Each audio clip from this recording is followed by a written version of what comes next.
It's Halloween, baby, and since I'm a wuss, the game we're looking at isn't too terrifying, just enough to make me panic a few times. Gonna get it out of the way now. I love this game. It's perfect. It's called Carnal, and it's one of the best boomer shooters that have come out during this weird renaissance we've been going through, which makes it all the more weird that it hasn't been covered by like Civvy or G-Man Lives or literally anyone who covers FPS games. There's only 2 videos that I managed to find. I just find it weird, as it's like 99 cents. It's dirt cheap. My point is, this game is absolutely fantastic. I only have one minor complaint that we'll get into. It's worth the 99 cents. So if you don't want the charm and magic spoiled, go play it and come back. If you've played it before or don't care about being spoiled, stick around. The story is simple. A terrorist organization opens some portals to another dimension to extract dark matter to use in their weapons. In the process, they unleashed all kinds of creatures and beings into the city of Seed Valley. You are a no-name dude, and your job is to kill. Pick a difficulty, and boom, the game immediately starts. Just start blasting. The first level is great for setting the tone. I mean, just listening to this soundtrack.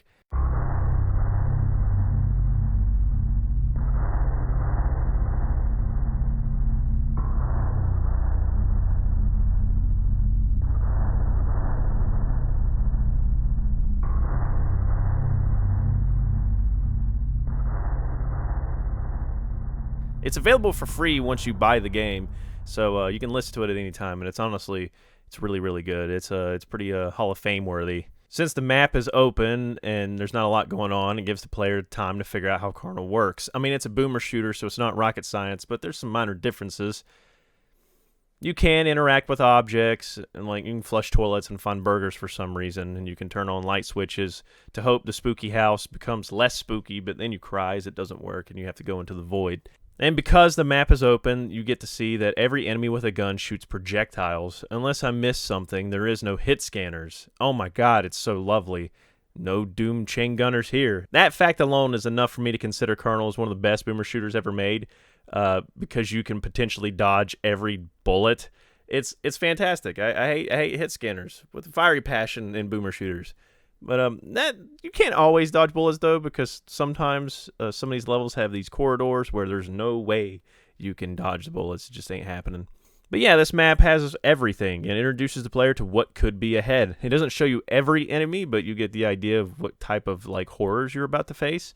There's also radiation pools. There's swimming. You get every weapon in this first level. It's almost like a tutorial of sorts and getting out of the way. Like, we're going to prepare you for everything so you have no excuses for later. I mentioned how this level sets the tone mainly through the soundtrack, and I mean, look at that skybox. Well, there's a multitude of references to film and TV. A few examples are the Scream Mask, the cool Blair Witch thingies, a random xenomorph. It's the only xenomorph in the entire game. It's just here. It's weird. It really does remind me of the build engine shooters that made a lot of pop culture references. Carnal has a charm of a boomer shooter nailed down amazingly well, and it's just the first level. All right, let's talk about the weapons. You got a wide range to choose from, and they're all incredibly effective. The only weapon I can't think of that isn't a good, viable option is the pistol, which you'll never have to use anyway. The way the game works is you can select a level at any time, and there is exits, and it does proceed to the next level, but you just unlock the levels as you go. And then when you start, you kind of get all the ammo you need right away. You could play each individual level like its own game. Everything that you could need to win is in that map. It's not like in Doom or other games where if you die halfway through it and you start over with the pistol, you're going to struggle. And I kind of like that. I'm not sure how I feel about it too fully. I mean, it does make it a little easier, but during these days when I don't have all the time in the world, it's nice that I could just load up Carnal and play my favorite level and just stop there. What cracks me up about these weapons is the audio mixing.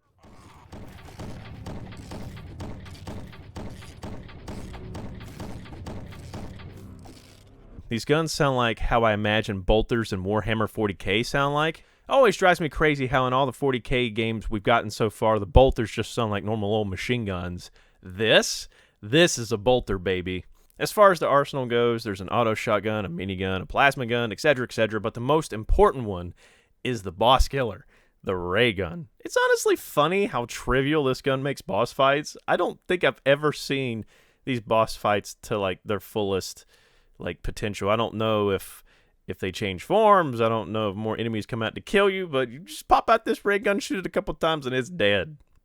So, like a typical boomer shooter, you enter a level, look for colored keys to open up corresponding colored doors, except here, you also have another objective. Find the ray gun, make the boss look like a fool. It's simple gameplay, but effective. There's no gimmicks or anything like that. It's just plain old running around, shooting stuff, and it works. It was done perfectly. It just doesn't seem like it's trying to copy something else. It honestly feels like a homage that's also fun to play. It could be a lightning in a bottle situation, but I'd like to think that the developer really handcrafted this himself, extracting the things he liked about the old shooters from like the 90s. None of the maps are super mazy, so it's never a game of wall humping or trying to find that one hidden corner that has what you need to progress. No Spear of Destiny stuff here. The enemies are wild. You never know what to expect. Sure, you got the standard gun-toting guys, then blam, evil doll babies, dinosaurs with rocket launchers on their backs, whatever the hell this thing is behind the supermarket. There's one enemy boss fight thingy that is just the absolute best thing I've seen in a while in a game, and I don't want to spoil it. It's best to see it without any expectations because it's crazy. It takes you by surprise, and you're just not really sure what to do when it happens. So, yeah, I don't want to spoil that. Truth be told, there's a lot I want everyone to experience fresh and spoiled free. The game's only about 4 hours long. It's pretty short, but it's nicely paced. It doesn't overstay its welcome, but it leaves you wanting more. Not the thank God it's finally over, you know.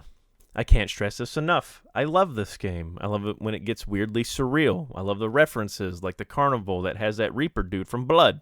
I have no idea what these payphones are. I can barely hear half of them. I gotta get my pickup truck, drink some Steve Weiser, listen to some Backstreet Boys.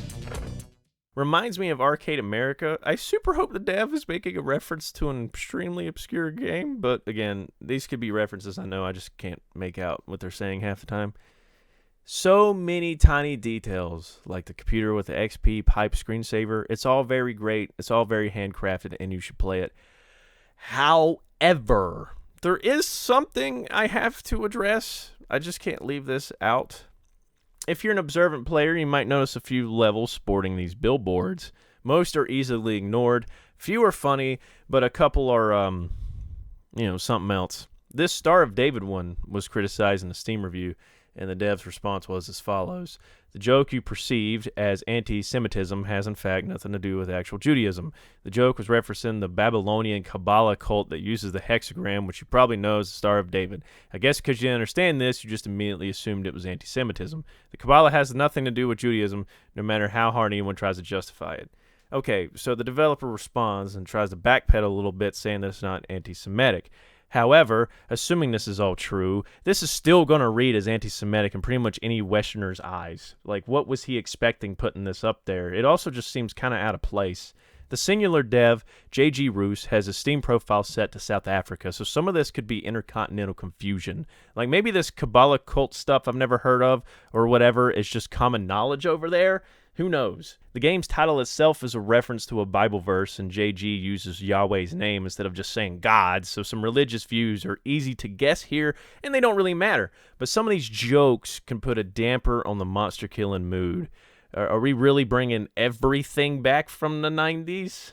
Just a little warning. Some spicy billboards jokes here and there. I really don't think it impacts the gameplay whatsoever. It's still a fantastic game, but I know that some people are going to have issues passing by these, and I just kind of want to prepare you for them. They're coming. You're going to see them. But yeah, this game has tons of charm otherwise. There's a building that you explode that is very reminiscent of Duke 3D. Just more proof this guy knows how to capture what made those old shooters so great. It's loud, it's fast, it's scary at times. It might be in my top 100 games of all time. I'm not kidding. Maybe even on a smaller list like 50. It's 99 cents full price, but I've seen it go down to 54 cents, so it's very worth it. It has controller support if you want to do that for some reason. It runs fantastic with a variety of graphics options in case you want to make it look more retro. There's so much I haven't showcased, but I really want all of you to experience it yourselves. It's wild to me how hidden this game is. It's crazy. It's insane how hidden it is. I've been getting requests to review it for quite some time, especially after I streamed it to completion.